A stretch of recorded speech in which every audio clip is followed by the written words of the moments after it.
Hey guys, this is going to be the first part of like a 7-part kind of video series, you could say, where I'm going to review all 7 seasons of Buffy and just give my thoughts and opinions on it. Kind of, yeah, like an overview thoughts, like with the Angel, like what I do with the Angel, only a little more in depth.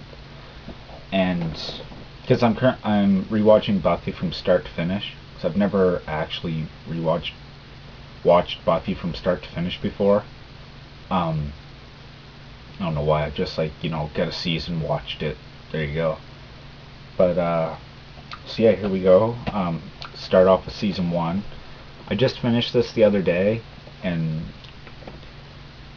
this is the first chance I've had to do a video on it. So um, this. Alright, the series has nothing to do with the movie. It's not a continuation of the movie. The only thing the series and the movie have in common is like Joss Whedon. Even then, I guess he didn't get to do what he wanted with the movie, so they have a TV series, which was a mid-season replacement on the WB, and it really didn't have a lot going for it, because, most mid-season replacements get cancelled, and the fact that it was coming off of a very not successful movie kind of, put down the hopes of series continuation.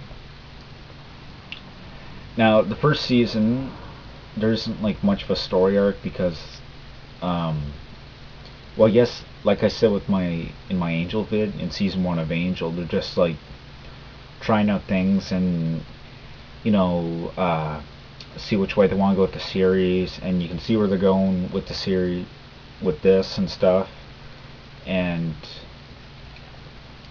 but yeah, there is like lots of this stuff is like standalones and stuff. Or actually, yeah, fucking most of it's standalones. And they got the whole master thing, which is kind of a little arc. With 12 episodes, you can't really do that much. And what they did was mostly standalones. I'm saying standalones a lot. The episode The Pack wasn't bad. The puppet show, that one was the one with the puppet guy, and it was the first one with Snyder, Principal Snyder, and he comes in and he immediately like starts being a prick and ordering people around and stuff, and you can just see his prickness. But the overall contender in season 1 is Prophecy Girl. Like, that's the only episode that really stands out as like fucking awesome. Because that's one where Buffy fights the Master, and she gets killed by the Master. You know.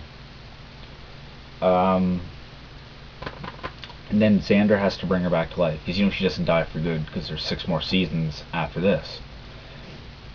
But yeah, Xander brings her back to life, and that whole thing with her dying will come back and they explore that, like what happened when she died in season 2. In fact, I'm watching those episodes right now, and so yeah, and then like after season 1, the series like just was fucking awesome. It got really great and stuff. Yeah, the Master. I want to talk about him for a bit. He was a really kind of scary villain, I could say, because I don't know. He's like supposed to be. I think he's supposed to be like one of the oldest vampires, yeah. And he's like so old that his face is like permanently locked in like vampire mode. Um, and yeah, but I'm not sure if he's older than that vampire guy in season 3. What's his face?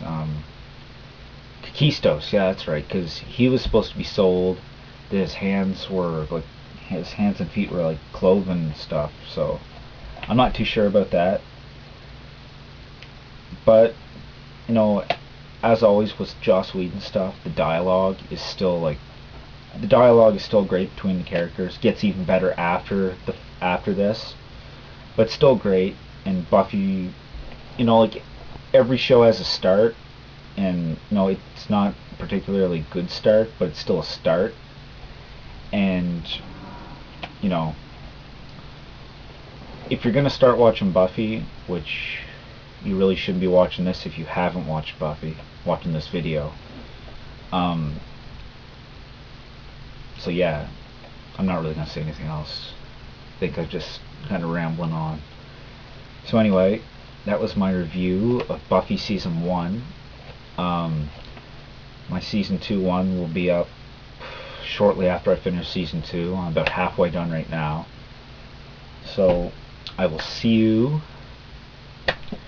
on the next one.